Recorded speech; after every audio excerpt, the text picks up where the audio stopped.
Alright, are you looking for a quick, fun time? Are you into roguelites, auto battlers, games like Despot's game, or team builders, or even bullet dodging games, or games with RNG builds and have a fun replay value?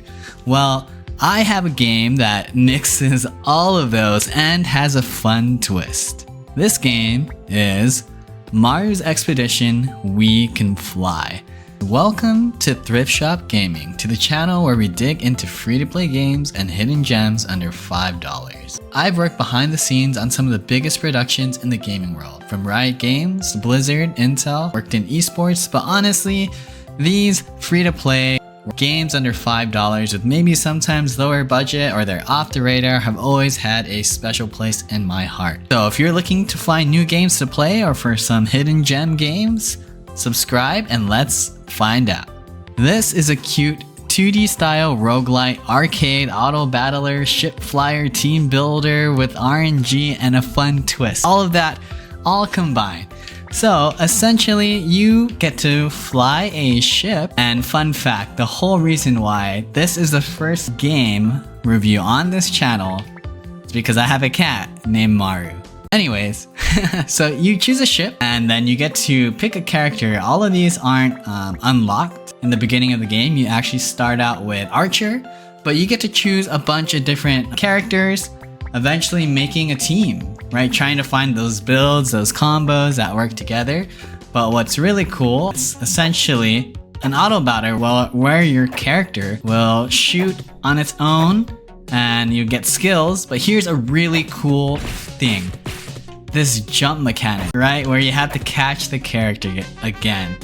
It's really unique in that sense.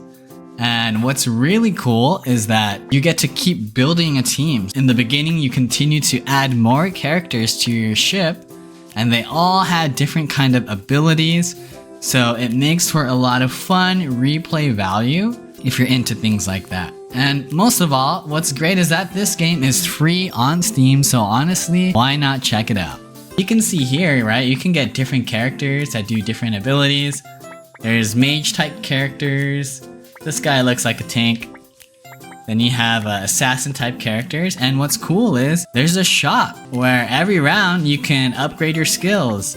And you can see it's kind of RNG. I'll just go for the sake of this right now, but you can see each one of these characters, every row you get a different skill upgrade. And then you can upgrade their ultimate skills. You can see it's a bit of RNG, but it makes for a lot of fun and replay value if you like that kind of thing. Because every single time you play the game, your character may have a slightly different build. Who is this game for?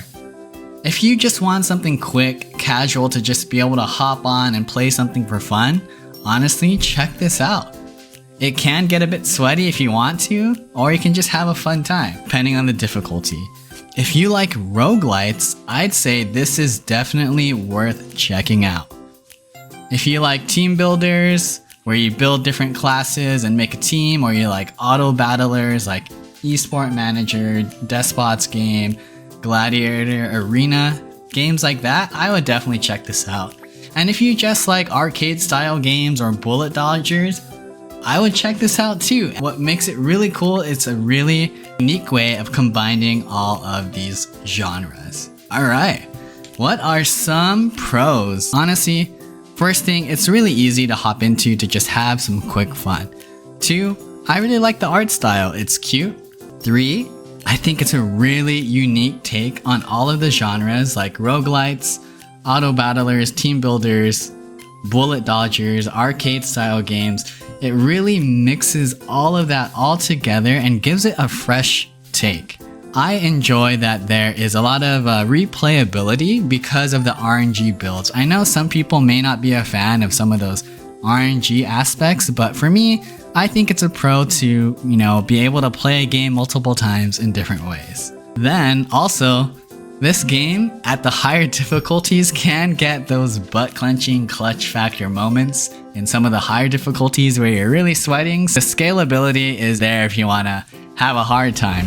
You can check out this clip right here. I lived on 1 HP. Oh.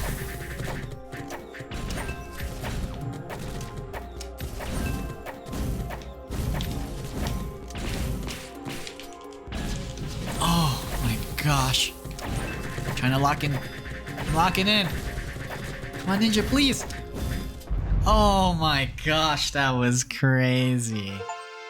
Wow. And then one of the coolest twists is just having the characters have that jump ability and having to recatch the characters. Alright, now moving on to things that I think could be improved. I wish there was a bit more levels. Honestly, this game, for the couple of hours that I played, I probably haven't even played more than 3 hours, but I had so much fun. And I actually think the levels are fun. Hopefully they add more levels, more bosses, and if you're good, you can probably beat this game in a few hours. Now, another thing I'd say is that overall, the gameplay could get really chaotic, and it can sometimes be a bit hard to see things with all of the skills, but honestly, I think that's part of what makes it fun. But I understand some people may have a hard time distinguishing what you're dodging. Another thing that I think can be improved is the RNG aspect. I actually said that this is something I enjoyed. However, maybe we can add a reroll mechanic that maybe costs money, or maybe you get 1 free rerolls. If I didn't like any of these characters, having a reroll would be nice, or when you upgrade their skills, bam, you only get 3. If you had the option out of all of these, it would be great to have a reroll there. Then, another thing I wished was that in terms of the characters, I wish that there was a bit more characters, especially having another healer archetype would be great. Right now, I think the only one that really healed was Priest. I could be wrong, but I think having more different archetypes would be great. But the game really just came out recently, so it would be cool if the devs can add more characters. Having to catch your characters really makes this game different. I haven't seen a feature like that in a game before, and it really adds another element. I mean, look at this. I probably died a few times just trying to catch my characters. Overall, I'd say it's a really unique, fun game. Great for anyone that can just pick up and play for a couple of hours and have some fun. And best of all, it's free on Steam. Definitely worth checking out and trying. Alright guys, well remember, if you enjoyed this review, give it a thumbs up, subscribe to the channel if you want to discover more hidden gem free games or games under $5. We review and have gameplay videos of new release games every week. If there's a free to play game or game under $5 that you want the Thrift Shop Gaming channel to check out, comment down below. If you want to check out a full first hour gameplay of Maru's Expedition We Can Fly and want an honest, real-time impression, check out my full gameplay video here. Until next time.